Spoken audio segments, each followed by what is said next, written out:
Enrico Mattei, ami de la révolution algérienne.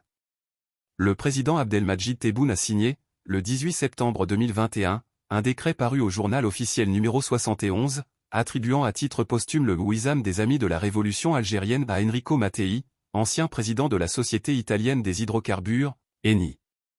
Né en 1906, Enrico Mattei fut une personnalité marquante de l'Italie d'après-guerre.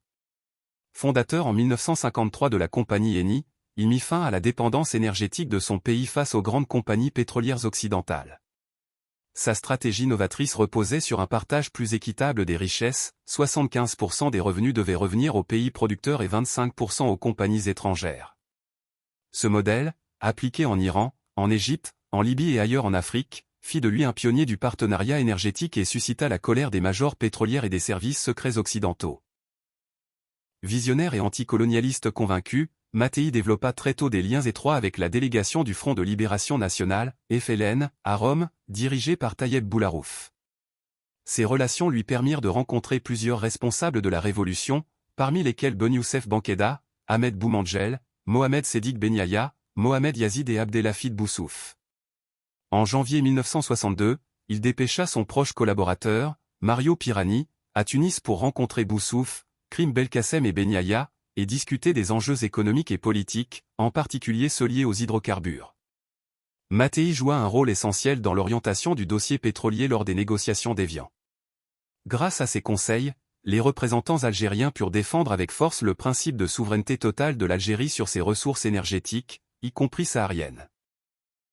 Ces informations techniques et juridiques renforcèrent la position de la délégation, surprenant les négociateurs français qui voulaient exclure le pétrole des discussions.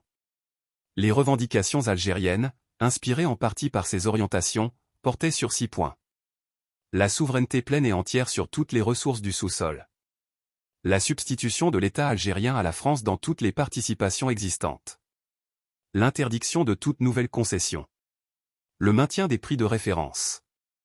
La préservation des actions et du capital. Et l'absence de modification des régimes fiscaux en vigueur.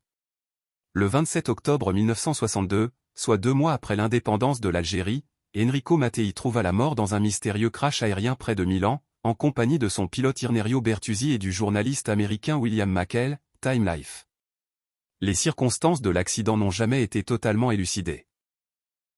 De nombreux historiens évoquent un attentat orchestré par les services secrets français, avec la complicité de la mafia italienne, afin d'éliminer un allié du FLN et de préserver la mainmise coloniale sur les richesses pétrolières du Sahara. Enrico Mattei laisse l'image d'un homme de conviction, farouche opposant à l'impérialisme énergétique, et surtout un ami sincère de l'Algérie en lutte pour sa liberté. Son soutien discret mais déterminant contribua à renforcer la légitimité internationale de la cause algérienne et à préparer les bases de la souveraineté énergétique du pays indépendant.